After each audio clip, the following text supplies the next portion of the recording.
ಎಲ್ಲರಿಗೂ ನಮಸ್ಕಾರಗಳು. ನಾನು ನಿಮ್ಮ ಹಿತೈಷಿ ಯಲ್ಲಪ್ಪ ಕಮ್ದಾಳ್. ಇಂದು ನಾನು ಪ್ರಜಾವಾಣಿಯ ನ್ಯೂಸ್ ಪೇಪರಲ್ಲಿ ಬಂದಿರುವಂಥ ಸ್ಪರ್ಧಾತ್ಮಕ ಪರೀಕ್ಷೆಗೆ ಸಂಬಂಧಿಸಿದಂತೆ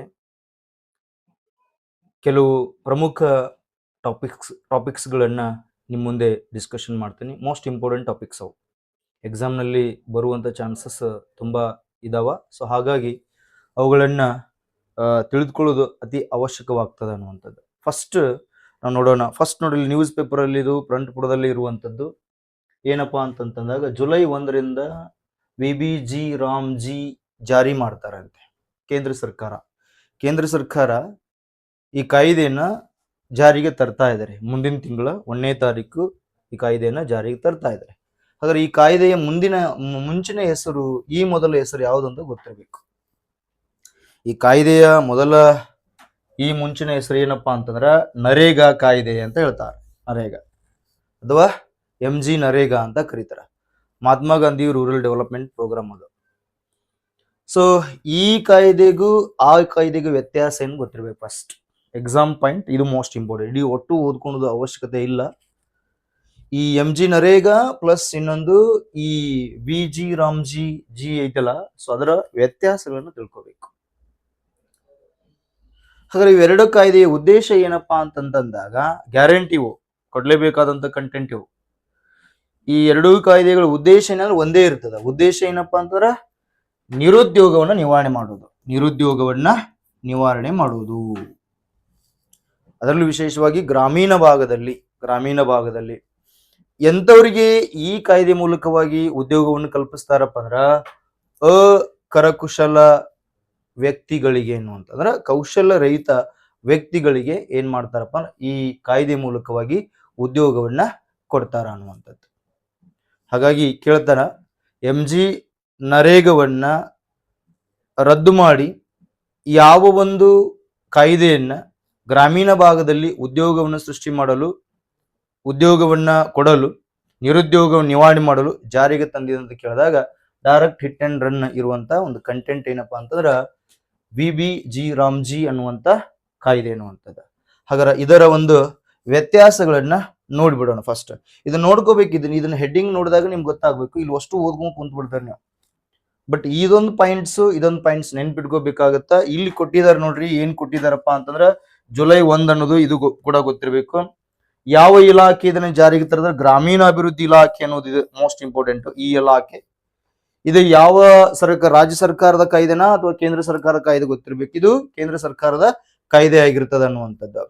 ನೋಡ್ರಿ, ಬಿತ್ತನೆ ಮತ್ತು ಸುಗ್ಗಿಯ ಕಾಲದಲ್ಲಿ 60 ದಿನ ಏನ್ ಮಾಡ್ತಾರಪ್ಪ, ರಜಾ ಕೊಡ್ತಾರೆ ಈ ಕಾಯ್ದೆ ಹಿನ್ನೆಲೆಯಲ್ಲಿ ಅನ್ನುವಂಥ.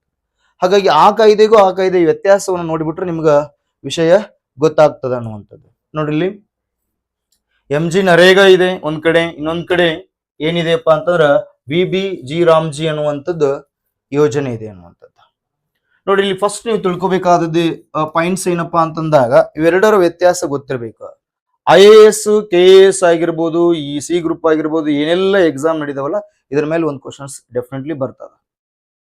ಇದೊಂದು ಎಕನಾಮಿಕ್ಸ್ ಹಿನ್ನೆಲೆಯಲ್ಲಿ ಪ್ರಶ್ನೆ ಏನು ಕೇಳ್ತಾರ ಈ ಕಾಯ್ದೆ ಹಿನ್ನೆಲೆಯಲ್ಲಿ, ಇನ್ನೊಂದು ಕರೆಂಟ್ ಇವೆಂಟ್ಸ್ ಹಿನ್ನೆಲೆಯಲ್ಲಿ ಕೇಳ್ತಾರ, ಇನ್ನೊಂದು ಇಂಡಿಯನ್ ಕಾನ್ಸ್ಟಿಟ್ಯೂಷನ್ ಹಿನ್ನೆಲೆಯಲ್ಲಿ ಈ ಕಾನ್ಸೆಪ್ಟ್ ಬಗ್ಗೆ ಪ್ರಶ್ನೆ ಕೇಳ್ತಾರ. ಹಾಗಾದ್ರೆ ಫಸ್ಟ್ ನೋಡೋಣ. ಈ MG ನರೇಗಾ ಅನ್ನೋದು ಜಾರಿಗೆ ಬಂದಿದೆ ಯಾವಾಗ ಅಂದ್ರೆ 2005ರಲ್ಲಿ ತಗೊಂಡ್ಬರ್ತಾರೆ. 2005ರಲ್ಲಿ ನೋಡ್ರಿ, ಮಹಾತ್ಮ ಗಾಂಧಿ ರಾಷ್ಟ್ರೀಯ ಗ್ರಾಮೀಣ ಉದ್ಯೋಗ ಖಾತ್ರಿ ಕಾಯ್ದೆ, ಗ್ರಾಮೀಣ ರೂರಲ್ ಏರಿಯಾದಲ್ಲಿ ಅನ್ನುವಂಥದ್ದು. ಸೊ ಹಾಗಾಗಿ MG ನರೇಗಾದ ಲಾಂಗ್ ಫಾರ್ಮ್. ಅದೇ ರೀತಿ VBG ರಾಮ್ಜಿಯರ ಲಾಂಗ್ ಫಾರ್ಮ್ ಏನಪ್ಪಾ ಅಂತಂದಾಗ Viksit Bharat guarantee for Rozgar and Ajeevika mission Grameen ಅನ್ನುವಂಥದ್ದು ಇದರ ಲಾಂಗ್ ಫಾರ್ಮ್. ಇಲ್ಲಿ ಡೈರೆಕ್ಟ್ ಕೇಳ್ತಾನೆ ಲಾಂಗ್ ಫಾರ್ಮ್, ಇದು ಕೂಡ ಗೊತ್ತಿರಲಿ. ಹಾಗಾದ್ರೆ ಇದು ಜಾರಿಗೆ ಬರೋದು ಯಾವಾಗ ಅಂತ ಪ್ರಶ್ನೆಯನ್ನ ಕೇಳಿದಾಗ ನಿಮ್ಗೆ ಗೊತ್ತಿರ್ಬೇಕಾಗತ್ತ, 2026 ಜುಲೈ 1ರಂದು ಬರುತ್ತೆ. ಜುಲೈ 1ರಂದು ಈ ಕಾಯ್ದೆ ಬರುತ್ತೆ. ಈ ಕಾಯ್ದೆಯನ್ನು ತಗೊಂಡು ಸಂಸತ್ನಲ್ಲಿ ಮಂಡನೆ ಮಾಡಿ ಇದನ್ನ ಎಲ್ಲಿಗೆ ಯಾವಾಗ ತರಕತ್ತಾರ, ಮುಂದಿನ ತಿಂಗಳು 1ನೇ ತಾರೀಕಿಗೆ ಇದನ್ನ ಜಾರಿಗೆ ತರ್ತಾ ಇದ್ದಾರೆ. ಹಾಗಾದ್ರೆ ಇವೆರಡೂ ಕಾಯ್ದೆಗಳು ಏನೇನ ಕ್ರಿಯೇಟ್ ಮಾಡ್ತಾವ ಅಂದ್ರ ಗ್ರಾಮೀಣ ಭಾಗದಲ್ಲಿ ಉದ್ಯೋಗವನ್ನು ಕ್ರಿಯೇಟ್ ಮಾಡ್ತಾವ. ವರ್ಡ್ಸ್ ನೆನಪಿರಿ, ಗ್ರಾಮೀಣ ಭಾಗದಲ್ಲಿ ಉದ್ಯೋಗ ಕ್ರಿಯೇಟ್ ಮಾಡ್ತಾವ. ಯಾರಿಗೆ? ಅಕರಕುಶಲ ಕಾರ್ಮಿಕರಿಗೆ ಅಥವಾ ವ್ಯಕ್ತಿಗಳಿಗೆ, ಇಂಥವ್ರಿಗೆ ಉದ್ಯೋಗವನ್ನು ಕಲ್ಪಿಸಿ. ಈ ಪಾಯಿಂಟ್ಸ್ ನೆನಪಿಟ್ಕೊಳ್ಳಿ. ಎಲ್ಲಿ? ಗ್ರಾಮೀಣ ಭಾಗದಲ್ಲಿ. ನೆನಪಿರ್ಲಿ. ಅದಕ್ಕೆ ಮಹಾತ್ಮ ಗಾಂಧೀಜಿಯವರೊಂದು ಮಾತು ಹೇಳ್ತಾರ. ಏನ್ ಹೇಳ್ತಾರಪ್ಪ ಅಂದ್ರ, ಗ್ರಾಮಗಳು ಅಭಿವೃದ್ಧಿ ಆಗದ ಹೊರತು ದೇಶ ಅಭಿವೃದ್ಧಿ ಆಗದು ಅನ್ನುವಂಥದ್ದು. ಅದೇ ರೀತಿ ಕೂಡ ಗ್ರಾಮೀಣ ಭಾಗದಲ್ಲಿ ನಿರುದ್ಯೋಗ ನಿವಾರಣೆ ಆಯ್ತಪ್ಪ ಅಂದ್ರ ಆಟೋಮೆಟಿಕ್ಲಿ ದೇಶದಲ್ಲಿ ನಿರುದ್ಯೋಗ ಕಡಿಮೆ ಆಗ್ತಾ ಬರ್ತದ. ದೇಶದ ಅಭಿವೃದ್ಧಿ ಯಾವುದ್ರ ಮೇಲೆ ನಿಂತಿದೆಪ್ಪ ಅಂದ್ರ ಗ್ರಾಮೀಣ ಪ್ರದೇಶದ ಅಭಿವೃದ್ಧಿಯ ಮೇಲೆ ನಿಂತಿದೆ ಅನ್ನೋದನ್ನ ನೀವಿಲ್ಲಿ ಅರ್ಥ ಮಾಡ್ಕೊಳ್ರಿ ಅನ್ನೋದು.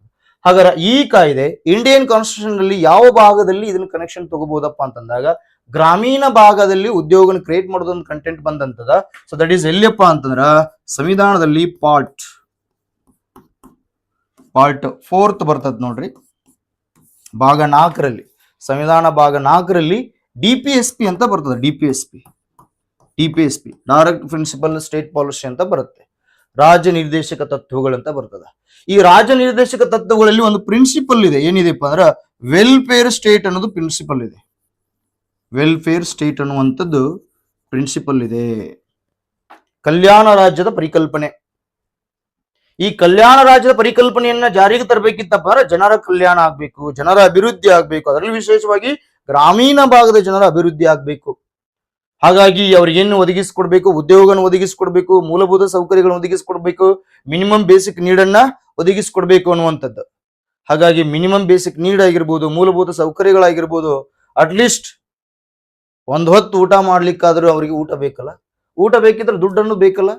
ಹಾಗಾಗಿ ಈ ಉದ್ಯೋಗ ಕೊಡುವುದ್ರ ಹಿನ್ನೆಲೆಯಲ್ಲಿ ಅವರಿಗೆ ಪೇಮೆಂಟ್ ಕೊಟ್ಟು ಆ ಹಿನ್ನೆಲೆಯಲ್ಲಿ ಅವ್ರ ಬಡತನದಿಂದ ಹೊರಗೆ ಬರ್ಲಿಕ್ಕೆ, ನಿರುದ್ಯೋಗದಿಂದ ಹೊರಗೆ ಬರ್ಲಿಕ್ಕೆ ಈ ಕಾಯ್ದೆ ಹೆಲ್ಪ್ ಆಗ್ತದೆ. ಹಾಗಾಗಿ ಇದು UPSC ಮೇನ್ಸಿಗೂ ಹೆಲ್ಪ್ ಆಗುತ್ತೆ, ಮೇನ್ಸಿಗೂ ಬರುತ್ತೆ. KS ಮುಂದೆ ಕಾಲ್ಫಾರ್ಮ್ ಇದಾವ, ಅಲ್ಲಿ ಕೂಡ ಇದು ಮೇನ್ಸಿಗೆ ಬರುತ್ತೆ. ಇನ್ನು SI ಅಲ್ಲಿ ಕೂಡ ಕೇಳ್ಬೋದು, SIದಲ್ಲಿ ಕೂಡ ಕೇಳ್ಬೋದು. ನಿರುದ್ಯೋಗ ಒಂದು ಪಾರ್ಟ್ ಆಗಿ ಇದನ್ನ ಕನೆಕ್ಷನ್ ತಗೊಂಡು ನೀವು ಡಿಸ್ಕಷನ್ ಮಾಡ್ಬೋದು.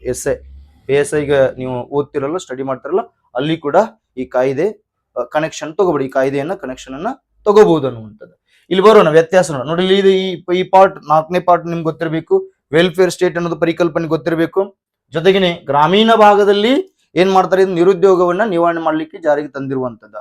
ಹಾಗಾದ್ರೆ ವ್ಯತ್ಯಾಸ ನೋಡ್ರಿ. ಮರೇಗಾ ಯಾವಾಗ ಬಂತು? VBG ರಾಮ್ಜಿ ಇದು ಯಾವಾಗ ಬಂತು ಅನ್ನೋದು ಗೊತ್ತಿರಲಿ. ಫಸ್ಟ್ ನೋಡಿ 2026 ಜುಲೈ 1 ತಗೊಂಬರ್, ಮುಂದಿನ ತಿಂಗಳು ಜಾರಿಗೆ ತಗೊಂಡ್ಬರ್ತಾರೆ. ಇನ್ನು ನೆಕ್ಸ್ಟ್ ಖಾತ್ರಿ ಉದ್ಯೋಗ ಅಂತ ಬರ್ತದ. ಖಾತ್ರಿ ಉದ್ಯೋಗ ಪ್ರತಿ ಗ್ರಾಮೀಣ ಕುಟುಂಬಕ್ಕೆ ವರ್ಷಕ್ಕೆ ಕನಿಷ್ಠ 100 ದಿನಗಳ ಉದ್ಯೋಗ ಅವಕಾಶ ಕಲ್ಪಿಸ್ತದೆ. ವರ್ಷಕ್ಕೆ 365 ದಿನಗಳು ಬರ್ತಾವಲ್ಲ, ಆ 365 ದಿನಗಳ ಪೈಕಿ ಕನಿಷ್ಠ ಎಷ್ಟು ದಿನಗಳವರೆಗೆ ಉದ್ಯೋಗವನ್ನು ಕಲ್ಪಿಸಬೇಕು? 100 ದಿನ ಅನ್ನುವಂಥದ್ದು. ಇದು ಹೇಳು ಕಾಯ್ದೆ ಯಾವುದು? 2005ರಲ್ಲಿ ಜಾರಿಗೆ ಬಂದಂತ ಈ MG ನರೇಗಾ ಕಾಯ್ದೆ ಅನ್ನುವಂಥದ್ದು. ಹಾಗಾದ್ರೆ ಅದು ಏನ್ ಹೇಳ್ತದಪ್ಪ ಅಂತಂದಾಗ ನೋಡಿ, ಉದ್ಯೋಗದ ದಿನಗಳ ಮಿತಿಯನ್ನು ವರ್ಷಕ್ಕೆ 125 ದಿನಗಳಿಗೆ ಹೆಚ್ಚಿಸಲಾಗಿದೆ. ಇನ್ಕ್ರೀಸ್ ಮಾಡ್ಯಾರ ನೋಡ್ರಿ. ಎಷ್ಟು ದಿನ ಇನ್ಕ್ರೀಸ್ ಮಾಡಿದ್ರ? 125 ಡೇಸ್ ಇನ್ಕ್ರೀಸ್ ಮಾಡಿದ್ದಾರೆ. ಅದಕ್ಕದಕ್ಕೂ ವ್ಯತ್ಯಾಸ. ಇನ್ನು ನೆಕ್ಸ್ಟ್, ಕಾರ್ಮಿಕರ ಕೂಲಿ ವೆಚ್ಚದ 100% ಭಾಗವನ್ನ ಕೇಂದ್ರ ಸರ್ಕಾರವೇ ಭರಿಸ್ತಿತ್ತು. ಎಕ್ಸ್ಪೆಂಡಿಚರ್ ಅದೇ ಕೊಡ್ತಾ ಇತ್ತು ಈ MG ನರೇಗಾ ಹಿನ್ನೆಲೆಯಲ್ಲಿ. ಬಟ್ ಇಲ್ಲಿ ಈ ಕಾಯ್ದೆ ರೀಸೆಂಟ್ ಆಗಿ ಜುಲೈ 1ಕ್ಕೆ ಜಾರಿಗೆ ತರಕತ್ತಾರಲ್ಲ 2026, ಈ VBG ರಾಮ್ಜಿ ಕಾಯ್ದೆಯಲ್ಲಿ ಏನಿದೆಯಪ್ಪ ಅಂದ್ರ ಕೇಂದ್ರ ಸರ್ಕಾರ ಮತ್ತು ರಾಜ್ಯಗಳ ಅನುಪಾತ ಎಷ್ಟಿದೆ? 60:40, 60-40 ಅನುಪಾತ. 60-40 ಅನುಪಾತ ಅಂದ್ರೆ ರಾಜ್ಯಗಳ ಮೇಲಿನ ಆರ್ಥಿಕ ಹೊರೆ ಹೆಚ್ಚಾಗ್ತದೆ, ರಾಜ್ಯಗಳ ಮೇಲೆ ಬಹಳ ಹೊರೆ ಬೀಳ್ತದೆ ಇನ್ಮೇಲೆ. ಸೊ ಇದು ಡಿಫ್ರೆನ್ಸ್ ಗೊತ್ತಿರಬೇಕು. ನೆಕ್ಸ್ಟ್, ಕಾರ್ಮಿಕರು ತಮ್ಮ ಸಂಬಳಕ್ಕಾಗಿ ಸಾಮಾನ್ಯವಾಗಿ 15 ದಿನಗಳವರೆಗೆ ಕಾಯಬೇಕಾಗಿತ್ತು. ಈಗ ಉದ್ಯೋಗ ಮಾಡ್ತಾರಲ್ಲ, ಕೆಲಸ ಮಾಡ್ತಾರಲ್ಲ, ಎಲ್ಲಿ ಅವಶ್ಯಕ ಇರುವಂತ ಪ್ಲೇಸ್ ಅಲ್ಲಿ ಹೋಗಿ ಕೆಲಸ ಮಾಡ್ತಾರಲ್ಲ, ಸಾರ್ವಜನಿಕ ಆಸ್ತಿಗಳನ್ನ ಏನು ಕ್ರಿಯೇಟ್ ಮಾಡ್ಲಿಕ್ಕೆ, ಸಂರಕ್ಷಣೆ ಮಾಡ್ಲಿಕ್ಕೆ, ಕ್ರಿಯೇಟ್ ಮಾಡ್ಲಿಕ್ಕೆ ಏನ್ ಕೆಲಸ ಮಾಡ್ತಾರ, ಆ ಕೆಲಸ ಮಾಡಿದಾದ ನಂತರ 15 ದಿನಗಳವರೆಗೆ ಅವರು ವೇತನಕ್ಕಾಗಿ ವೇಟ್ ಮಾಡಬೇಕಿತ್ತು. ಎಲ್ಲಿ? 2005 ಕಾಯ್ದೆ ಹಿನ್ನೆಲೆಯಲ್ಲಿ. 2026 ಜುಲೈ 1 ಕಾಯ್ದೆ ಹಿನ್ನೆಲೆಯಲ್ಲಿ ಏನಿದೆ? ಹೊಸ ನಿಯಮದ ಪ್ರಕಾರ ಕಾರ್ಮಿಕರು ವಾರಕ್ಕೊಮ್ಮೆ 7 ದಿನಕ್ಕೊಮ್ಮೆ 7 ದಿನಕ್ಕೊಮ್ಮೆ ಏನ್ ಮಾಡ್ತಾರಪ್ಪ ಅಂತಂದ್ರ ವೇತನ ಪಾವತಿ ಮಾಡುವ ವ್ಯವಸ್ಥೆ ಇದೆ. ಪೇಮೆಂಟ್ ಕೊಡ್ತಾರೆ ಅಂದ್ರೆ 8 ದಿನ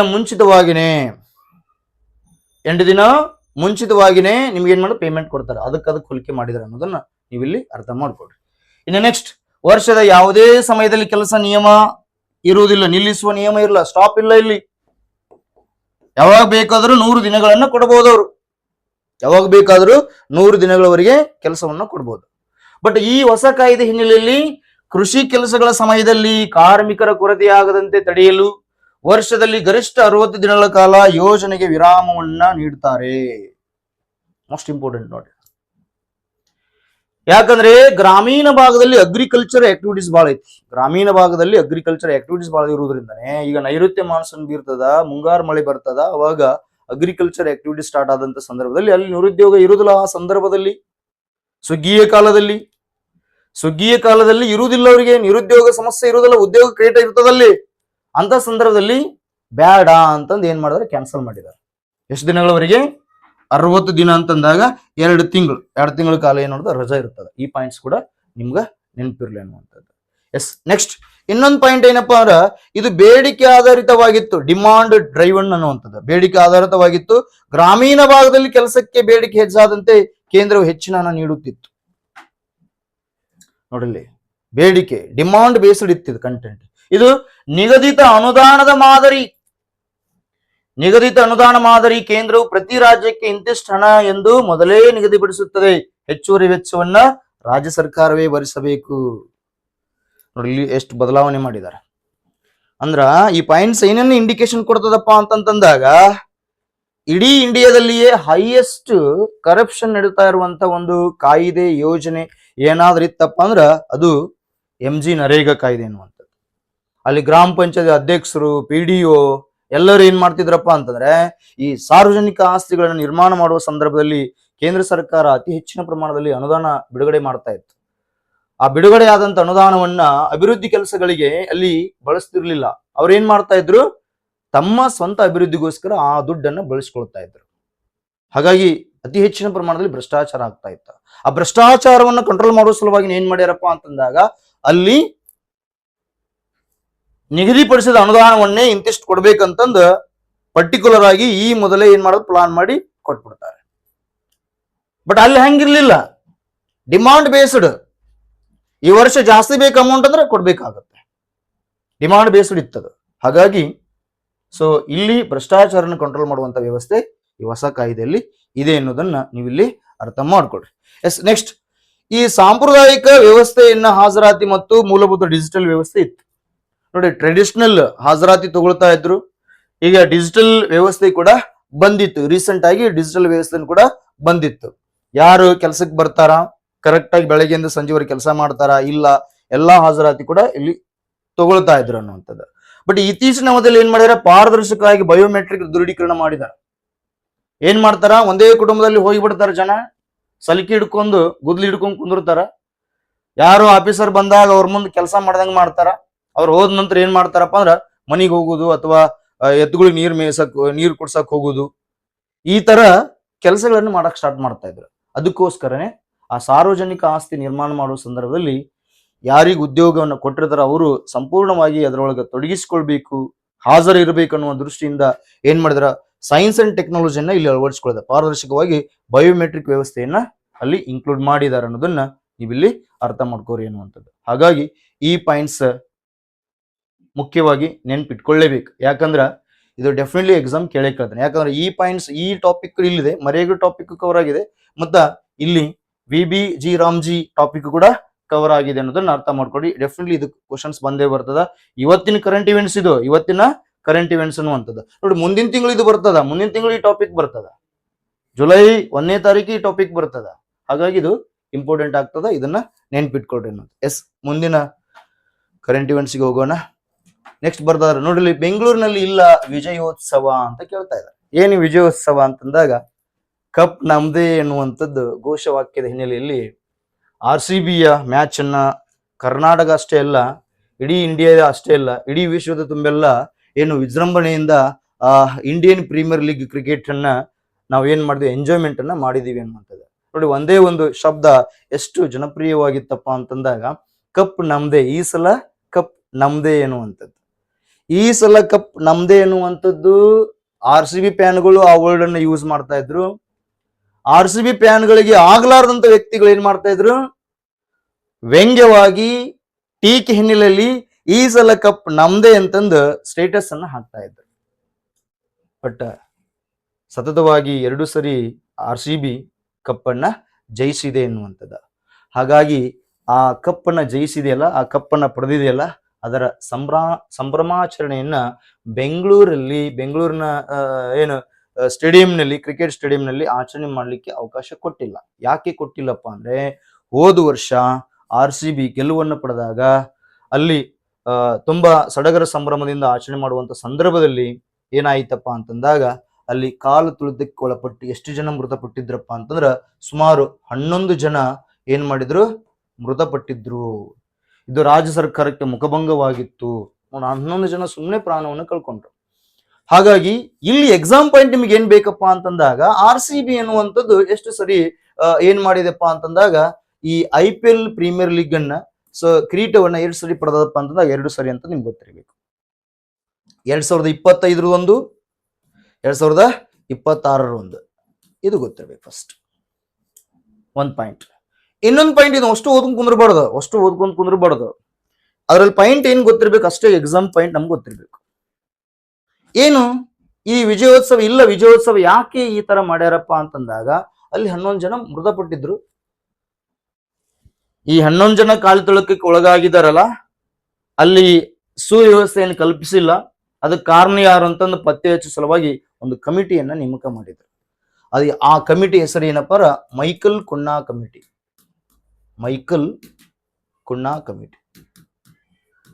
ನೆನಪಿರಲಿ ಪಾಯಿಂಟ್ಸ್, ಡೆಫಿನೆಟ್ಲಿ ಪ್ರಶ್ನೆ ಬರ್ತದ. ಮೈಕಲ್ ಕುನ್ನಾ ಕಮಿಟಿ ಏನಿದು, ಎದಕ್ಕೆ ಸಂಬಂಧಪಟ್ಟಿದೆ ಅಂದ್ರೆ, ಇದು 2 ವಿಷಯಕ್ಕೆ ಸಂಬಂಧಪಟ್ಟಿದ. Michael Cunha committee ನೆನಪಿರ್ಲಿ. ಒಂದು, ಕೋವಿಡ್-19 ಸಂದರ್ಭದಲ್ಲಿ ಏನು ಆರೋಗ್ಯ ಕ್ಷೇತ್ರದಲ್ಲಿ ಏನು ಭ್ರಷ್ಟಾಚಾರ ಆಗಿತ್ತಲ್ಲ, ಆ ಭ್ರಷ್ಟಾಚಾರದ ತನಿಖೆಯನ್ನು ಮಾಡುವ ಸಲುವಾಗಿನೇ ಇವರ ನೇತೃತ್ವದಲ್ಲಿ ಕಮಿಟಿ ಮಾಡಿದ್ರು. 2019 ಕೋವಿಡ್-19 ಇತ್ತಲ್ಲ ಅದು. ಇನ್ನೊಂದೇನಪ್ಪಾ ಅಂತಾರ, ಬೆಂಗಳೂರಿನಲ್ಲಿ RCB ಕಪ್ ಅನ್ನ ಪಡೆದರ ಹಿನ್ನೆಲೆಯಲ್ಲಿ ವಿಜೃಂಭಣೆಯಿಂದ ಖುಷಿಯನ್ನ ಏನು ಆಚರಣೆ ಮಾಡ್ತಾ ಇದ್ರಲ್ಲ, ಆ ಸಂದರ್ಭದಲ್ಲಿ ಕಾಲು ತುಳಿತಕ್ಕೆ 11 ಜನ ಮೃತಪಟ್ಟಿದ್ರು.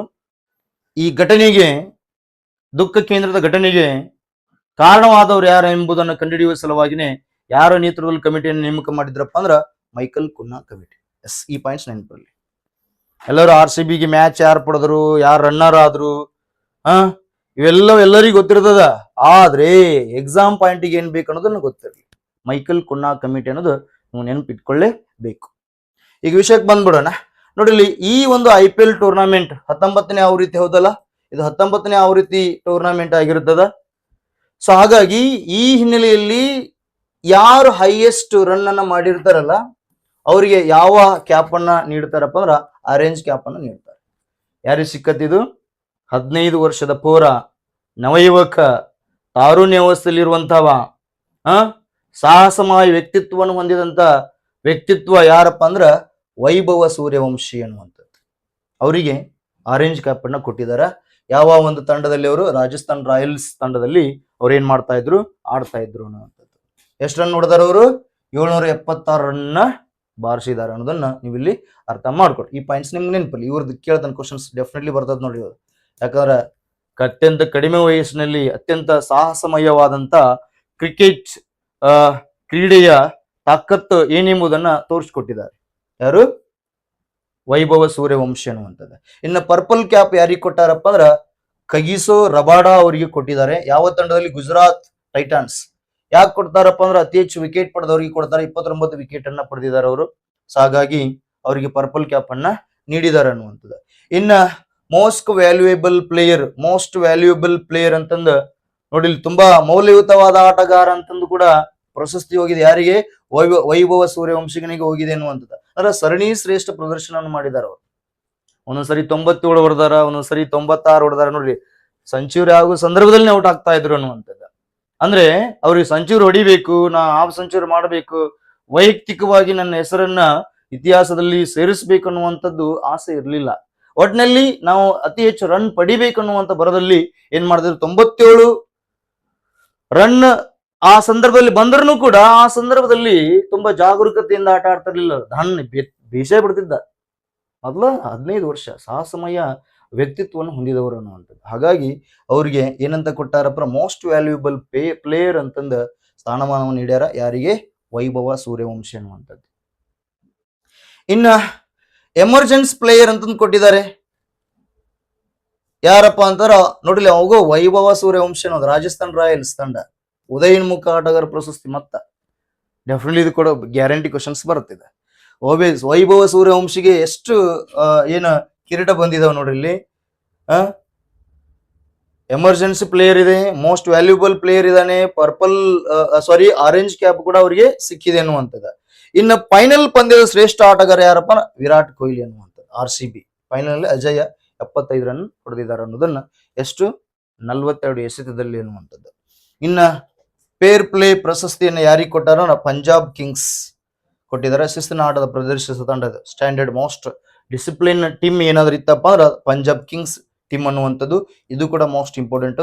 ಯಾಕಂದ್ರೆ ಆಟದ ವ್ಯವಸ್ಥೆಯಲ್ಲಿ, ಆಟದ ಕ್ಷೇತ್ರದಲ್ಲಿ, ಕ್ರೀಡಾ ಕ್ಷೇತ್ರದಲ್ಲಿ ಡಿಸಿಪ್ಲಿನ್ ಮೇನ್ ಇಂಪಾರ್ಟೆಂಟ್ ಆಗ್ತದೆ. ಆ ಡಿಸಿಪ್ಲಿನ್ ಅನ್ನ ಕಾಯ್ದುಕೊಂಡಂತ ಟೀಮ್ ಯಾವ್ದಪ್ಪ ಅಂದ್ರೆ ಪಂಜಾಬ್ ಕಿಂಗ್ಸ್ ಅನ್ನುವಂಥದ್ದು. ಇನ್ನ ಕ್ಯಾಚ್ ಆಫ್ ದಿ ಸೀಸನ್ ಅನ್ನುವಂಥದ್ದನ್ನ ಯಾರಿಗೆ ಕೊಟ್ಟಾರ ಅಂದ್ರೆ ಮನೀಶ್ ಪಾಂಡೆ ಅವರು ಕೊಟ್ಟಿದ್ದಾರೆ. ಇದು RCB ತಂಡ. ಸೊ ಹಾಗಾಗಿ ಇಲ್ಲಿ ಮೋಸ್ಟ್ ಇಂಪಾರ್ಟೆಂಟ್ ಆಗ್ತದ. ಈ KKR ವಿರುದ್ಧ ಟಿಮ್ ಡೇವಿಡ್ ಕ್ಯಾಚ್ ಪಡೆದಿದ್ದಕ್ಕಾಗಿ ಕೊಟ್ಟಿದ್ದಾರೆ ಅನ್ನುವಂಥದ್ದು. ಹಾಗಾಗಿ ಇವೆಲ್ಲವೂ ಕೂಡ ನಿಮ್ಗ ಗೊತ್ತಿರಬೇಕು. ನೆಕ್ಸ್ಟ್ ಈ IPL ಗೆ ಸಂಬಂಧಪಟ್ಟಂತ ಇನ್ನೊಂದು ಕಂಟೆಂಟ್ ಏನಿದೆಪ್ಪ ನೀವು ನೋಡ್ಕೋಬೇಕಾಗತ್ತ. ನೋಡ್ಲಿ, ಅತಿ ಹೆಚ್ಚು IPL ಟ್ರೋಫಿ ವಿಜೇತರು ಯಾರಪ್ಪ ಅಂತಂದಾಗ ಇಲ್ಲಿ ಅರ್ಥ ಮಾಡ್ಕೊಡ್ರಿ. ಚೆನ್ನೈ ಸೂಪರ್ ಕಿಂಗ್ಸ್ ಎಷ್ಟು ಸತಿ? 5 ಸರಿ. ಹೆಸರು 10, ಹೆಸರು 11, 18, 21, 23 ಸತತವಾಗಿ 5 ಸರಿ ಏನ್ ಮಾಡಿದಾರಪ್ಪ ಅಂದ್ರ ಪ್ರಶಸ್ತಿಯನ್ನು ಪಡೆದಿದ್ದಾರೆ. ನಂತರ ಯಾವ್ದಪ್ಪ ಅಂದ್ರ ಮುಂಬೈ ಕೂಡ ಹೆಸರು 13, 15, 17, 19, 20ರಲ್ಲಿ ಕೂಡ ಅವರು 5 ಸರಿ ಪ್ರಶಸ್ತಿಯನ್ನ ಬಾಚಿಕೊಂಡಾರ. 3 ಸತಿ ಪ್ರಶಸ್ತಿಯನ್ನು ಬಾಚಿಕೊಂಡವ್ರು ಯಾರು? Kolkata night Riders 2012, 14, 24. RCB ಸತತವಾಗಿ 2 ಬಾರಿ ಅನ್ನೋದನ್ನ ಅರ್ಥ. 2025 ಮತ್ತ 2026 ನೆನಪಿರಲಿ. ಇದು ಕೂಡ ಕೇಳ್ತಾನೆ ಕ್ವಶನ್ಸ್. ಫಸ್ಟ್ ಬರೋದು ಚೆನ್ನೈ ಸೂಪರ್. ಇಲ್ಲೆಲ್ಲ ಅನುಕ್ರಮವಾಗಿ ಏನಾದ್ರು ಕೇಳಿದ್ರಪ್ಪ ಅಂದ್ರೆ ಏನ್ ಕ್ವಶನ್ಸ್? ಅತಿ ಹೆಚ್ಚು ಪ್ರಶಸ್ತಿಗಳು ಫಸ್ಟ್ ಪಡೆದವರು ಅವರು, ಅದಂದ್ರೆ ಮುಂಬೈ. ಈ ತರ ನೆನ್ಪಿಟ್ಕೊಡ್ರಿ. ಇನ್ನು ನೆಕ್ಸ್ಟ್ ಸ್ಪರ್ಧಾತ್ಮಕ ಪರೀಕ್ಷೆಗೆ ಸಂಬಂಧಪಟ್ಟಂತ ಪಾಯಿಂಟ್ ಏನಪ್ಪಾ ಅಂತಂದ್ರ ವಿಜೇತ ತಂಡಕ್ಕೆ ಎಷ್ಟು ಕೊಡ್ತಾರ ಅಮೌಂಟ್ ಅಂತಂದಾಗ 20 ಕೋಟಿ ಕೊಡ್ತಾರೆ. ಎಷ್ಟು? 20 ಕೋಟಿ. ಇನ್ನ ರನ್ನರ್ ಅಪ್ ಎಷ್ಟು ಕೊಡ್ತಾರಪ್ಪ? 12.5 ಕೋಟಿ ಕೊಡ್ತಾರೆ. ಇನ್ನ ಕ್ವಾಲಿಫೈಲರ್ 2ರಲ್ಲಿ ಸೋತ ತಂಡ ಯಾವ್ದಪ್ಪ ಅಂತಂದ್ರ 7 ಕೋಟಿ ಕೊಡ್ತಾರ. ಇನ್ನ ಎಲಿಮಿನೇಟರ್ಸ್ 4ನೇ ಸ್ಥಾನ ಪಡ್ತಾರ, 6.5 ಕೋಟಿ ಕೊಡ್ತಾರ. ಆರೆಂಜ್ ಕ್ಯಾಪ್ ಅವ್ರಿಗೆ ಕೊಡಿದ್ರೆ ಎಷ್ಟು? 10 ಲಕ್ಷ. ಅಲ್ಲಿ ಹೇಳಿದ್ನಲ್ಲ ಆರೆಂಜ್ ಕ್ಯಾಪ್. ವೈಭವ ಸೂರ್ಯವಂಶಿಗೆ ಎಷ್ಟು ಕೊಡ್ತಾರ? 10 ಲಕ್ಷ. ಇನ್ನು ಪರ್ಪಲ್ ಕ್ಯಾಪ್ 10 ಲಕ್ಷ ಕೊಡ್ತಾರ. 2 ಸೇಮ್ ನೋಡವು, 10 ಲಕ್ಷ. ಒಟ್ಟು ಬಹುಮಾನದ ಮೊತ್ತ ಇಲ್ಲಿ ಮೋಸ್ಟ್ ಇಂಪಾರ್ಟೆಂಟ್ 46.5 ಕೋಟಿ ಕೇಳ್ತಾನ. ಟೋಟಲ್ IPL ಟೂರ್ನಮೆಂಟ್ ನಲ್ಲಿ ಒಟ್ಟು ಬಹುಮಾನದ ಮೊತ್ತ ಅಂತ ಕೇಳಿದಾಗ ನೀವೇನು 46.5 ಅಂತಂದು ಆನ್ಸರ್ ಮಾಡ್ಬೇಕು. ಬರೀ 20 ಕೋಟಿ ಅನ್ನಂಗಿಲ್ಲ. 20 ಕೋಟಿ ಅದು ವಿಜೇತ ತಂಡಕ್ಕೆ ಕೊಡ್ತಾರ. 20 ಕೋಟಿಯನ್ನ ವಿಜೇತ ತಂಡಕ್ಕೆ ಕೊಡ್ತಾರ ಅನ್ನೋದನ್ನ ನೀವಿಲ್ಲಿ ಅರ್ಥ ಮಾಡ್ಕೊಳ್ರಿ ಅನ್ನುವಂಥದ್ದು. ಇನ್ನ ನೆಕ್ಸ್ಟ್ ಟಾಪಿಕ್ ಏನಪ್ಪಾ ಅಂದ್ರ GST ಗೆ ಸಂಬಂಧಪಟ್ಟಂತ ಕಂಟೆಂಟ್ ಇದೆ. ಯಾಕಂದ್ರ ಇಲ್ಲಿ ಸರಕು ಸೇವೆಗಳಿಗೆ ಹೆಚ್ಚಿನ ಬೇಡಿಕೆ ಬಂದಿದ್ದರಿಂದಾಗಿ ಮೇ ತಿಂಗಳಲ್ಲಿ ಸರಕು ಮತ್ತು ಸೇವಾ ತೆರಿಗೆ ಮೂಲಕ 1.94 ಕೋಟಿ ಏನಾಗಿದೆಪ್ಪ ಸಂಗ್ರಹ ಆಗಿದೆ. ನೋಡಿ, 1.94 ಲಕ್ಷ ಕೋಟಿ ವರಮಾನ ಬಂದಿದೆ ಗೋರ್ಮೆಂಟ್ಗೆ ವರಮಾನ ಬಂದಿದೆ ಅನ್ನೋದನ್ನ ನೀವು ಇಲ್ಲಿ ಅರ್ಥ ಮಾಡ್ಕೊಳ್ರಿ. GST goods and service tax ಅಂತಾರ. Goods and service tax. ಈ GST ಅನ್ನೋದು ಏನಪ್ಪಾ ಅಂದ್ರ ಇದು ಒಂದು ಇಂಡೈರೆಕ್ಟ್ ಟ್ಯಾಕ್ಸ್. ಅದೊಂದು ಇಂಡೈರೆಕ್ಟ್ ಟ್ಯಾಕ್ಸ್ ಅನ್ನೋದು ಮೋಸ್ಟ್ ಇಂಪಾರ್ಟೆಂಟ್. ಅದರಲ್ಲಿ ಸುಮಾರು 23 ಪರೋಕ್ಷ ಟ್ಯಾಕ್ಸ್ಗಳು ಬರ್ತಾವೆ. ಇಲ್ಲಿ ಸುಮಾರು 23 ಇಂಡೈರೆಕ್ಟ್ ಟ್ಯಾಕ್ಸ್ಗಳು ಇದರೊಳಗೆ ಮರ್ಜ್ ಆಗ್ಯಾವ GST. ಹಾಗಾದ್ರೆ GST ಜಾರಿಗೆ ಬಂದಿದ್ದು ಯಾವಾಗಪ್ಪ ಅಂತಂದು ಅರ್ಥ ಮಾಡ್ಕೊಳ್ರಿ. ಇಂಡಿಯಾದಲ್ಲಿ ಸೆಂಟ್ರಲ್ ಗೌರ್ಮೆಂಟ್ ಯಾವಾಗ ಜಾರಿಗೆ ತಗೊಂಬಂದ್ರಪ್ಪ ಅಂದ್ರ 2017ರಲ್ಲಿ ಏನ್ ಮಾಡ್ತಾರಪ್ಪ ಈ GST ನ ಜಾರಿಗೆ ತಗೊಂಡ್ಬರ್ತಾರ 2017ರಲ್ಲಿ. ಹಾಗಾಗಿ ಈ ಮೇ ತಿಂಗಳಲ್ಲಿ ಎಷ್ಟಾಗಿದೆ ಅಂದ್ರೆ GST ಗೆ ಸಂಬಂಧಪಟ್ಟಂತ ಈ ಕೆಳಗಿನ ಹೇಳಿಕೆಗಳು ಯಾವ ಸರಿ ಅಂತ ಪ್ರಶ್ನೆಯನ್ನು ಕೇಳ್ತಿರ್ತಾನ. ಇದೊಂದು ಪರೋಕ್ಷ ಟ್ಯಾಕ್ಸ್ ಅಂತ ಗೊತ್ತಿರಬೇಕು. ಅದರಲ್ಲಿ ಸುಮಾರು 23 ಪರೋಕ್ಷ ಟ್ಯಾಕ್ಸ್ ಗಳೇನಾಗಿದಾವ ಮರ್ಜ್ ಆಗಿದಾವ. ಅದೊಂದು ಗೂಡ್ಸ್ ಅಂಡ್ ಸರ್ವಿಸ್, ಗೂಡ್ಸ್ ಸರಕು ಮತ್ತು ಸೇವೆಗೆ ಸಂಬಂಧಪಟ್ಟಂತ ಟ್ಯಾಕ್ಸ್ ಅನ್ನ ವಿಧಿಸ್ತಾ ಬರ್ತಾರ ಅನ್ನೋದನ್ನ ನಿಮ್ಗೆ ಗೊತ್ತಿರಲಿ. ಅದರಲ್ಲಿ ವಿಶೇಷವಾಗಿ 2026 ಮೇ ತಿಂಗಳಲ್ಲಿ ಎಷ್ಟು ಕಲೆಕ್ಷನ್ ಆಗಿದೆಪ್ಪ ಅಂತಂದ್ರ ಈ GST ಅಂತಂದಾಗ 1.94 ಲಕ್ಷ ಕೋಟಿ ಏನಾಗಿದೆಪ್ಪ ಅಂದ್ರ ಸಂಗ್ರಹಣ ಆಗಿದೆ ಅನ್ನೋದನ್ನ ನೀವು ಇಲ್ಲಿ ಅರ್ಥ ಮಾಡ್ಕೊಡ್ರಿ. ಇದ್ರ ಜೊತೆಗಿನೇ ಎಕ್ಸಾಮ್ ಕೇಳುವುದು ಏನಪ್ಪಾ ಅಂತಂದಾಗ 2026 ಅವಧಿಯಲ್ಲಿ ಏಪ್ರಿಲ್ ತಿಂಗಳನ್ನ ನಾವು ನೋಡಿದಾಗ, ಏಪ್ರಿಲ್ ತಿಂಗಳಲ್ಲಿ ನಾವು ಡಾಟಾವನ್ನು ನೋಡಿದಾಗ ಹೈಯೆಸ್ಟ್ ಇಂಡಿಯಾದಲ್ಲಿ GST ಯನ್ನ ಕಲೆಕ್ಷನ್ ಮಾಡಿರುವಂತ ರಾಜ್ಯಗಳು ಯಾವ್ದಂದಾಗ ಫಸ್ಟ್ ಬರೋದು ಯಾವ್ದಪ್ಪ ಮಹಾರಾಷ್ಟ್ರ ಬರ್ತದೆ. ಫಸ್ಟ್ ಮಹಾರಾಷ್ಟ್ರ ಯಾಕೆ ಬರ್ತದಪ್ಪ ಅಂತಂದ್ರ ಅದನ್ನ ಮಹಾರಾಷ್ಟ್ರವನ್ನು ಏನಂತ ಕರೀತಾರಪ್ಪ ಅಂದ್ರೆ ವಾಣಿಜ್ಯ ರಾಜಧಾನಿ ಅಥವಾ ವಾಣಿಜ್ಯ ರಾಜ್ಯ ಅಂತ ಕರೀತಾರ. ಭಾರತದ ಹೆಬ್ಬಾಗಿಲು ಅಂತ ಕೂಡ ಕರೀತಾರ ಅನ್ನುವಂಥದ್ದು. ಹೈಯೆಸ್ಟ್ ಕೈಗಾರಿಕೆಗಳು ಅಲ್ಲಿದಾವ ಅನ್ನುವಂಥದ್ದು, ವ್ಯಾಪಾರ ವಹಿವಾಟು ಅಲ್ಲಿ ಜಾಸ್ತಿ ನಡೀತಾ ಇದೆ ಅನ್ನುವಂಥದ್ದು. ಹಾಗಾಗಿ ಅದನ್ನ ಅತಿ ಹೆಚ್ಚಿನ ಪ್ರಮಾಣದಲ್ಲಿ ಟ್ಯಾಕ್ಸ್ ಪರೋಕ್ಷ ಏನು GST ಇದೆಯಲ್ಲ ಅದು ಅತಿ ಹೆಚ್ಚು ಕಲೆಕ್ಷನ್ ಮಾಡುತ್ತೆ. ಹಾಗೆ ಎಷ್ಟು ಅಂದ್ರೆ 22,929 ಕೋಟಿ ಕಲೆಕ್ಷನ್ ಆಗಿದೆ 2026 ಏಪ್ರಿಲ್ ತಿಂಗಳ ಡಾಟಾ ಹಿನ್ನೆಲೆಯಲ್ಲಿ ಅನ್ನುವಂಥದ್ದು. ನೆಕ್ಸ್ಟ್ ಯಾವ್ದಪ್ಪ ಅಂದ್ರೆ ಉತ್ತರ ಪ್ರದೇಶ ಯಾಕೆ ಸೆಕೆಂಡ್ ಸ್ಥಾನದಲ್ಲಿ ಇದೆಯಪ್ಪ ಅಂದ್ರೆ ಪಾಪ್ಯುಲೇಷನ್ಸ್ ಜಾಸ್ತಿ ಇದೆ ಅನ್ನುವಂಥದ್ದು. ಅಗ್ರಿಕಲ್ಚರ್ ಕೂಡ ಡೆವಲಪ್ಮೆಂಟ್ ಆಗ್ತಾ ಇದೆ, ಇಂಡಸ್ಟ್ರಿಯಲ್ ಕೂಡ ಡೆವಲಪ್ಮೆಂಟ್ ಆಗ್ತಾ ಇದಾವ ಅನ್ನುವಂಥದ್ದು. ಹಾಗಾಗಿ ಅಲ್ಲಿ GST ಸರ್ವಿಸ್ ಸೆಕ್ಟರ್ ಕೂಡ ಆಕ್ಟಿವ್ ಆಗ್ತಾ ಇದಾವೆ ಜಾಸ್ತಿ ಪ್ರಮಾಣದಲ್ಲಿ ಅನ್ನುವಂಥದ್ದು.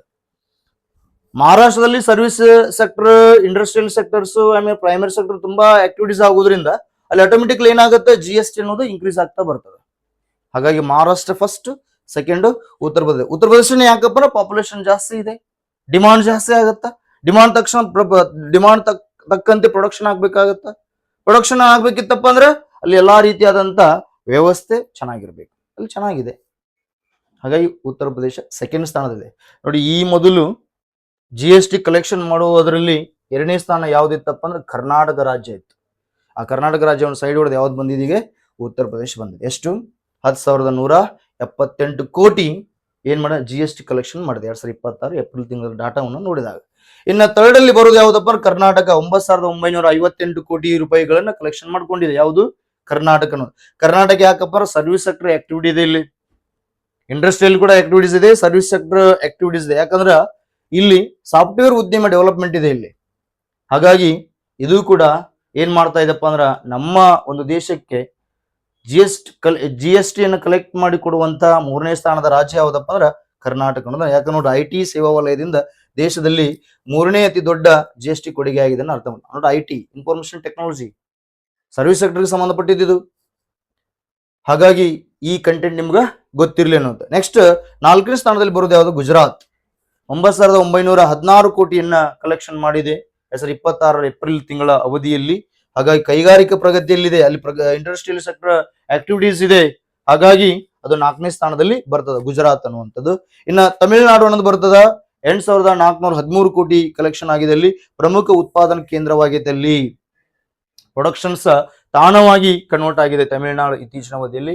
ಹಾಗಾಗಿ ಈ ಟಾಪ್ 5 GST ಕಲೆಕ್ಷನ್ ಮಾಡುವಂತ ರಾಜ್ಯಗಳು ಯಾವಪ್ಪ ಅಂದಾಗ ಮಹಾರಾಷ್ಟ್ರ, ಉತ್ತರ ಪ್ರದೇಶ, ಕರ್ನಾಟಕ, ಗುಜರಾತ್ ಮತ್ತು ತಮಿಳುನಾಡು. ಇದನ್ನ ಅನುಕ್ರಮವಾಗಿ ಕೇಳ್ತಾ ಬರ್ತಾರ. ಇವು ಅಂಕಿ ಸಂಖ್ಯೆಗಳು ನೆನಪಿಡ್ಲಿಲ್ಲ ಅಂದ್ರೂ ಕೂಡ ರಾಜ್ಯಗಳ ಸಂಖ್ಯೆಯನ್ನ, ರಾಜ್ಯಗಳ first, second, third, fourth, fifth ಅನ್ನೋದನ್ನ ನೆನ್ಪಿಟ್ಕೊಳ್ರಿ. ಇಲ್ಲೆಲ್ಲರೂ ಕನ್ಫ್ಯೂಸ್ ಏನಾಗ್ತಾರಪ್ಪ ಅಂದ್ರ ಕರ್ನಾಟಕ ರಾಜ್ಯ ಸೆಕೆಂಡ್ ಸ್ಥಾನದಲ್ಲಿ ಬರ್ತದಂತಂದು ಎಲ್ಲರೂ ಓದ್ತಾ ಹೋಗ್ತಾರ, ಬಟ್ ಅಪ್ಡೇಟ್ ಆಗ್ತದ. ಅದಕ್ಕೆ ನಾನು ಹೇಳಿದೀನಿ ಎಕನಾಮಿಕ್ಸ್ ಅನ್ನುವಂಥದ್ದು ಬರೀ ಅಷ್ಟೇ ಓದುದಿಲ್ಲ, ಎಕಾನಮಿಯನ್ನ ಜಾಸ್ತಿ ಓದ್ಬೇಕು. ಯಾಕಂದ್ರ ಅತಿ ಹೆಚ್ಚು ಎಕಾನಮಿ ಮೇಲೆ ಪ್ರಶ್ನೆ ಹೆಂಗ್ ಬರ್ತಾವಪ್ಪ ಅಂದ್ರ ಕರೆಂಟ್ ಇವೆಂಟ್ಸ್ ಮೇಲೆ ಬರ್ತಾವ ಕ್ವಶನ್ಸ್.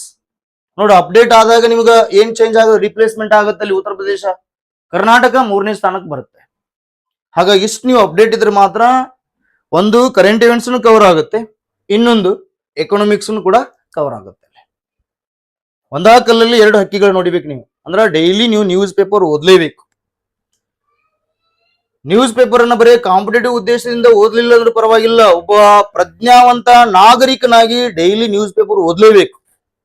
ಯಾಕಂದ್ರ ವಾಸ್ತವಿಕ ಪ್ರಪಂಚದಲ್ಲಿ ವಾಸ್ತವಿಕ ಬದುಕನ್ನ ನಾವು ಸಾಗಿಸ್ಬೇಕಿತ್ತಪ್ಪ ಅಂದ್ರ ಸುತ್ತಮುತ್ತಲಿನ ಏನು ಬೆಳವಣಿಗೆಗಳು ಏನ್ ನಡೀತಾವಲ್ಲ ಅವು ನಮ್ಗೆ ಗೊತ್ತಾಗ್ಬೇಕಿತ್ತಪ್ಪ ಡೈಲಿ ನಾವು ನ್ಯೂಸ್ ಪೇಪರ್ ಓದ್ಬೇಕು. ನ್ಯೂಸ್ ಪೇಪರ್ ಓದೋದ್ರಿಂದ ತುಂಬಾ ಹೆಲ್ಪ್ ಐತೆ. ಒಂದು ಜ್ಞಾನ ಇನ್ಕ್ರೀಸ್ ಆಗ್ತದ, ಹೊಸ ಜ್ಞಾನ ಇನ್ಕ್ರೀಸ್ ಆಗ್ತದ. ಹೊಸ ಜ್ಞಾನ ಇನ್ಕ್ರೀಸ್ ಆದಾಗ ಅವಾಗ ವೈಚಾರಿಕತೆ ಬರ್ತದ, ಚಿಂತನೆ ಬರ್ತದ, ಆಮೇಲೆ ಶಬ್ದ ಭಂಡಾರ ಜಾಸ್ತಿ ಆಗ್ತದ. ಜೊತೆಗಿನ ಅದರಲ್ಲಿ ವಿಶೇಷವಾಗಿ PSI ಓದ್ಬೇಕನ್ನೋರು, UPSC ಓದ್ಬೇಕನ್ನೋರು, KS ಓದ್ಬೇಕನ್ನೋರು ಕಡ್ಡಾಯವಾಗಿ must be read news papers, ಓದ್ಲೇಬೇಕು. ಯಾಕಂದ್ರೆ ಮೇನ್ಸ್ಗೆ ಅತಿ ಹೆಚ್ಚು ಯೂಸ್ ಆಗುದೇ ನ್ಯೂಸ್ ಪೇಪರ್ಸ್. ಒಂದು ನ್ಯೂಸ್ ಪೇಪರ್ ಓದೋದ್ರಿಂದ ಎಲ್ಲಾ ಸಬ್ಜೆಕ್ಟ್ ಓದ್ದಂಗ ಅನುಭವ ಆಗ್ತೈತಿ. ದಿನನಿತ್ಯದಲ್ಲಿ ನ್ಯೂಸ್ ಪೇಪರ್ ಓದ್ಬೇಕು ನೋಡ್ರಿ, ಹೆವಿ ನಾಲೆಜ್ ಇನ್ಕ್ರೀಸ್ ಆಗ್ತೈತಿ. ಅದರಲ್ಲಿ ವಿಶೇಷವಾಗಿ ಎಸ್ಸೆ ಬರಿಬೇಕಿತ್ತಪ್ಪ ಅಂದ್ರೆ ನಿಮಗೆ ಕ್ರಿಯೇಟಿವಿಟಿ ಸ್ಕಿಲ್ ಬೇಕು. ಕ್ರಿಯೇಟಿವಿಟಿ ಹೊಸದನ್ನು ಸೃಷ್ಟಿ ಮಾಡಬೇಕಿತ್ತ ನಿಮ್ಮ ವೈಚಾರಿಕತೆ ಬೇಕಲ್ಲ, ಶಬ್ದ ಭಂಡಾರ ಬೇಕಲ್ಲ. ಆ ಶಬ್ದ ಭಂಡಾರ ಮತ್ತು ವೈಚಾರಿಕತೆ ಬರುದು ಯಾವಾಗ ಅಂದ್ರ ಡೈಲಿ ನೀವು ನ್ಯೂಸ್ ಪೇಪರ್ ಓದ್ತಾ ಇದ್ದಾಗ ಮಾತ್ರ ವೈಚಾರಿಕತೆ ಮತ್ತು ಶಬ್ದ ಭಂಡಾರ ಹೊಸತನವನ್ನು ಸೃಷ್ಟಿ ಮಾಡುವಂತ ಒಂದು ಚಾಕಚಕ್ಯತೆ, ಒಂದು ಶೈಲಿ, ಒಂದು ಕೌಶಲ್ಯ ಬರ್ತದೆ. ಅದಕ್ಕೆ ನ್ಯೂಸ್ ಪೇಪರ್ ಓದ್ಲಿ. ಎಸ್ಪೆಷಲಿ PSI ಆಗ್ಬೇಕನ್ನೋರು ಪ್ರಬಂಧ ಬರಿಬೇಕಾಗತ್ತವ್ರು ಪ್ರಬಂಧ ಬರಿಬೇಕಿತ್ತಪ್ಪಾರ ಅವ್ರು ನ್ಯೂಸ್ ಪೇಪರ್ ಓದಿದಾಗ ಮಾತ್ರ ಹೊಸ ವಿಷಯಗಳು ಗೊತ್ತಾಗ್ತಾವ. ದೈನಂದಿನ ಏನು ಸಮಸ್ಯೆಗಳಾಗಿರ್ಬೋದು ಅವೆಲ್ಲವೂ ಗೊತ್ತಾಗ್ತಾ ಬಂದಾಗ ಅಲ್ಲಿ ಶಬ್ದ ಭಂಡಾರ ನಿಮ್ಗೆ ಕೂಡ ಗೊತ್ತಾಗ್ತಾ ಬರ್ತಾವ. ಹಾಗಾಗಿ ಡೈಲಿ ನ್ಯೂಸ್ ಪೇಪರ್ ಓದ್ಲೇಬೇಕು. ಎಸ್, ನೆಕ್ಸ್ಟ್ ಟಾಪಿಕ್ ಹೋಗೋಣ. ನೋಡಿ, ಇದು ನ್ಯೂಸ್ ಪೇಪರ್, ಇವತ್ತಿನ ನ್ಯೂಸ್ ಪೇಪರ್ ಅಷ್ಟ ಸಾಕಷ್ಟು ವಿಷಯ ಬರೇ Prajavani news paper. Prajavani news paper ಅನ್ನ ನೀವು ಡೈಲಿ ಓದ್ಬೇಕಷ್ಟೇ. ಎಲ್ಲವೂ ಡಗ್ಗಿ ಕಡೆ ಇಟ್ಕೊಂಡು ಕುಂದ್ರಕ್ ಹೋಗ್ಬೇಡಿ. ಪ್ರಜಾವಾಣಿ ಕನ್ನಡ ಮೀಡಿಯಂ ಇದ್ದವರು ಪ್ರಜಾವಾಣಿ ಓದ್ರಿ, ಇಂಗ್ಲಿಷ್ ಮೀಡಿಯಂ ಇದ್ದವ್ರು ಯಾವ್ದು ಹೋದ್ರೆ ದ ಹಿಂದೂ ನ್ಯೂಸ್ ಪೇಪರ್ ಓದ್ರಿ. ಇಂಗ್ಲಿಷ್ ಮೀಡಿಯಂ ಇದ್ರೆ ದ ಹಿಂದೂ ನ್ಯೂಸ್ ಪೇಪರ್ ಒಂದ ಸಾಕು. ನಮಗೆ ಎಲ್ಲಿ ಅವಶ್ಯಕತೆ ಇದೆ ಅಷ್ಟೇ ಮಾತ್ರ ಓದ್ಬೇಕಿಲ್ಲ. ಎಕ್ಸಾಮ್ಕ ಹುಯಿ ಅಂತ ಅಷ್ಟು 4-5 ನ್ಯೂಸ್ ಪೇಪರ್ ಓದ್ಕೊಂಡು ಕುಂದ್ರದಲ್ಲ. ಒಂದೇ ಓದ್ರಿ, ಚೆನ್ನಾಗಿ ಓದ್ರಿ. ಇವತ್ತು ಒಂದೇ ನ್ಯೂಸ್ ಪೇಪರ್ ಅಲ್ಲಿ 10 ಟಾಪಿಕ್ ತುಂಬಾ ಇಂಪಾರ್ಟೆಂಟ್ ಟಾಪಿಕ್ ಅದಾವ. ಹಾಗಾಗಿ ದಿನನಿತ್ಯ ಓದಿದಾಗ ನಿಮ್ಗೆ ಎಲ್ಲಾ ವಿಷಯಗಳು ಕೂಡ ಕವರ್ ಆಗ್ತಾ ಬರ್ತಾವ. ಫಸ್ಟ್ ನೋಡೋಣ. ಈಗ ಇನ್ನೊಂದು ಟಾಪಿಕ್ ಇದೆ ಇಲ್ಲಿ, ಎದಕ್ಕೆ ರಿಲೇಟೆಡ್ ಆಗಿದೆ ಬರ ಎಲೆಕ್ಷನ್ ರಿಲೇಟೆಡ್ ಇದೆ ನೋಡಿ. ಎಲೆಕ್ಷನ್ ರಿಲೇಟೆಡ್ ಇದೆ. ಹಾಗಾದ್ರ ಇಲ್ಲಿ ಟಾಪಿಕ್ ಏನು ಗೊತ್ತಾಯ್ತು ನಿಮ್ಗೆ? ಒಂದು current events plus Indian constitutions plus Indian polity, ಈ ಟಾಪಿಕ್ ಬಂತು ನೋಡ್ರಿ. ಆಗ್ಲಲ್ಲಿ ಕರೆಂಟ್ ಇವೆಂಟ್ಸ್ ಪ್ಲಸ್ ಎಕನಾಮಿಕ್ಸ್ ಬಂತು, ಕ್ಲಿಯರ್. ಈಗ ಬರ್ತಾ ಇರೋದು polity and Indian constitutions connection ಆಗ್ತಾ ಇದೆ. ಅದು ನೋಡ್ರಿ, ರಾಜ್ಯಸಭೆ ಮೇಲ್ಮನೆ ರಾಜ್ಯಸಭೆ ಇದೆ ಅಂದ್ರೆ ಅರ್ಥ ಮಾಡ್ರಿ. ಕರ್ನಾಟಕದಿಂದ ಆಯ್ಕೆಯಾಗಬೇಕಾದ ರಾಜ್ಯಸಭೆಯ 4 ಸ್ಥಾನಗಳು, ವಿಧಾನ ಪರಿಷತ್ತಿನ 7 ಸದಸ್ಯರ ಸ್ಥಾನಗಳಿಗೆ ಜೂನ್ 18ರಂದು ಚುನಾವಣೆ ನಡೆಸಲು ಸೋಮವಾರ ಅಧಿಸೂಚನೆ ಹೊರಡಿಸಲಾಗಿದೆ. ಈ ಚುನಾವಣೆಯಲ್ಲಿ ವಿಧಾನ ಸದಸ್ಯರ ಮತದಾರರಾಗಿದ್ದು ರಾಜ್ಯಸಭಾ ಹಾಗೂ ವಿಧಾನ ಪರಿಷತ್ತಿನ ಸದಸ್ಯರನ್ನು ಆಯ್ಕೆ ಮಾಡಬೇಕಾಗಿದೆ. ನಾಮಪತ್ರ ಸಲ್ಲಿಸಲು ಜೂನ್ 8 ಕೊನೆಯ ದಿನ. ನಾಮಪತ್ರ ಪರಿಶೀಲನೆ 9ಕ್ಕೆ ನಡೆಯಲಿದ್ದು ನಾಮಪತ್ರ ಹಿಂದಕ್ಕೆ ಪಡೆಯಲು 10 ಕೊನೆಯ ದಿನ. ಜೂನ್ 18 ಸಂಜೆ 5ಕ್ಕೆ ಮತಗಳ ಎಣಿಕೆ ನಡೆಯಲಿದೆ ಎಂದು ಚುನಾವಣಾಧಿಕಾರಿ MK ವಿಶಾಲಾಕ್ಷಿ ಹೇಳಿದ್ದಾರೆ. ರಾಜ್ಯಸಭೆಯಲ್ಲಿ ಕರ್ನಾಟಕ ಪ್ರತಿನಿಧಿಸುತ್ತಿರುವ ಯಾರ್ಯಾರು ಈಗ ಆಲ್ರೆಡಿ ಇದ್ದಾರೆ? HD ದೇವೇಗೌಡ, ಮಲ್ಲಿಕಾರ್ಜುನ್ ಖರ್ಗೆ, ನಾರಾಯಣ್ ಈರಣ್ಣ ಕಡಾಡಿ. ಸದಸ್ಯತ್ವ ಅವಧಿ ಮುಕ್ತಾಯವಾಗಲಿದೆ. ಪರಿಷತ್ನಲ್ಲಿ ಗೋವಿಂದರಾಜ್, ನಸೀರ್ ಅಹಮದ್, MTB ನಾಗರಾಜ್, ಪ್ರತಾಪ್ ಸಿಂಗ್ ನಾಯಕ್, ತಿಪ್ಪಣ್ಣ ಕಮನಾಕೂರ್, ಸುನಿಲ್ ವಲ್ಯಾಪುರೆ, BK ಹರಿಪ್ರಸಾದ್ ಅವರ ಸದಸ್ಯತ್ವ ಅವಧಿ ಕೊನೆಗೊಳ್ಳಲಿದೆ ಎನ್ನುವುದು ಕಂಟೆಂಟ್ ಇದೆ. ಹಾಗಾಗಿ ಎಷ್ಟೆಷ್ಟು ಸ್ಥಾನಗಳಿಗೆ ಅನ್ನೋದನ್ನ ನೀವಿಲ್ಲಿ ಅರ್ಥ ಮಾಡ್ಕೊಳ್ಳಿ. ನೋಡಿಲಿ, ಎಷ್ಟು ಕರ್ನಾಟಕದಿಂದ ಆಯ್ಕೆಯಾಗಬೇಕಾದ ರಾಜ್ಯಸಭೆ 4 ಸ್ಥಾನಗಳು. ರಾಜ್ಯಸಭೆಗೆ ಎಷ್ಟು? 4 ಸ್ಥಾನ. ರಾಜ್ಯಸಭೆಗೆ 4 ಸ್ಥಾನ. ಇನ್ನು ವಿಧಾನ ಪರಿಷತ್ತಿಗೆ 7. ವಿಧಾನ ಪರಿಷತ್ ಎಷ್ಟು? 7 ಸ್ಥಾನ. ಅಂದ್ರೆ ಈ ರಾಜ್ಯಸಭಾ ಮತ್ತು ವಿಧಾನ ಪರಿಷತ್ಗೆ ಸಂಬಂಧಪಟ್ಟಂತೆ, ಅದರಲ್ಲಿ ವಿಶೇಷವಾಗಿ ಲೋಕಸಭೆಗೆ ಸಂಬಂಧಪಟ್ಟಂತೆ ವಿಧಾನಸಭೆಗೆ ಸಂಬಂಧಪಟ್ಟಂತೆ ಚುನಾವಣೆ ನಡೆಸೋರು ಯಾರಪ್ಪ ಅಂತಂದಾಗ ಸೆಂಟ್ರಲ್ ಎಲೆಕ್ಷನ್ಸ್ ಕಮಿಷನ್ ಅಥವಾ ನ್ಯಾಷನಲ್ ಎಲೆಕ್ಷನ್ ಕಮಿಷನ್ ಏನ್ ಮಾಡ್ತದೆ, ಚುನಾವಣೆ ನಡೆಸ್ತದೆ. ವಿಧಾನಸಭಾ ಆಗಿರ್ಬೋದು, ವಿಧಾನ ಪರಿಷತ್ ಆಗಿರ್ಬೋದು, ಲೋಕಸಭಾ ಆಗಿರ್ಬೋದು, ರಾಜ್ಯಸಭಾ ಆಗಿರ್ಬೋದು, ಇವುಗಳಿಗೆಲ್ಲ ಚುನಾವಣೆ ನಡೆಸೋದು ಯಾವ್ದಪ್ಪ ಅಂತಂದ್ರ ನ್ಯಾಷನಲ್ ಎಲೆಕ್ಷನ್ ಕಮಿಷನ್ಸ್. ಇದು ಸ್ಥಾಪನೆಯಾಗಿದ್ದು ಯಾವಾಗ ಅಂತ ಕೂಡ ಗೊತ್ತಿರಬೇಕು. 1950 ಜನವರಿ 25. ಸಂವಿಧಾನ ಜಾರಿಗೆ ಬರೋಕ್ಕಿಂತ ಮುಂಚೆ ಈ ಆಯೋಗ ಸ್ಥಾಪನೆಯಾಗಿದೆ. ಹಾಗಾಗಿ ಪ್ರತಿ ವರ್ಷ ಜನವರಿ 25 ನಾವು ಏನಂತ ಆಚರಣೆ ಮಾಡ್ತೀವಿ ಅಂದ್ರೆ ರಾಷ್ಟ್ರೀಯ ಮತದಾರರ ದಿನ ಅಂತಂದು ಆಚರಣೆ ಮಾಡ್ತೀವಿ ಅನ್ನುವಂಥದ್ದು. ಸೊ ಹಾಗಾಗಿ ಈ ಪಾಯಿಂಟ್ಸ್ ಕೂಡ ನಿಮ್ಗೆ ನೆನ್ಪಿಟ್ಕೊಳ್ರಿ ಅನ್ನುವಂಥದ್ದು. ಈ ಎಲೆಕ್ಷನ್ಗೆ ಸಂಬಂಧಪಟ್ಟಂತ ಕಂಟೆಂಟ್ ಇದೆ. ಜೊತೆಗೆ ಒನ್ ನೇಷನ್ ಒನ್ ಎಲೆಕ್ಷನ್ ಕೂಡ ಅದು ಚರ್ಚೆಯಲ್ಲಿದೆ, ಅದನ್ನು ಕೂಡ ಡಿಸ್ಕಷನ್ ಮಾಡ್ತಾ ಬರ್ತೀನಿ ಅನ್ನೋದನ್ನ ನೀವು ಇಲ್ಲಿ ಅರ್ಥ ಮಾಡ್ಕೊಳ್ರಿ. ಎಸ್, ಟಾಪಿಕ್ ಅನ್ನ ಮುಂದಿನ ಅವಧಿಯಲ್ಲಿ ಡಿಸ್ಕಷನ್ ಮಾಡ್ತೀನಿ. ಎಸ್, ಎಲ್ಲರಿಗೂ ಕೂಡ ಒಳ್ಳೆಯದಾಗಲಿ. ಧನ್ಯವಾದಗಳು.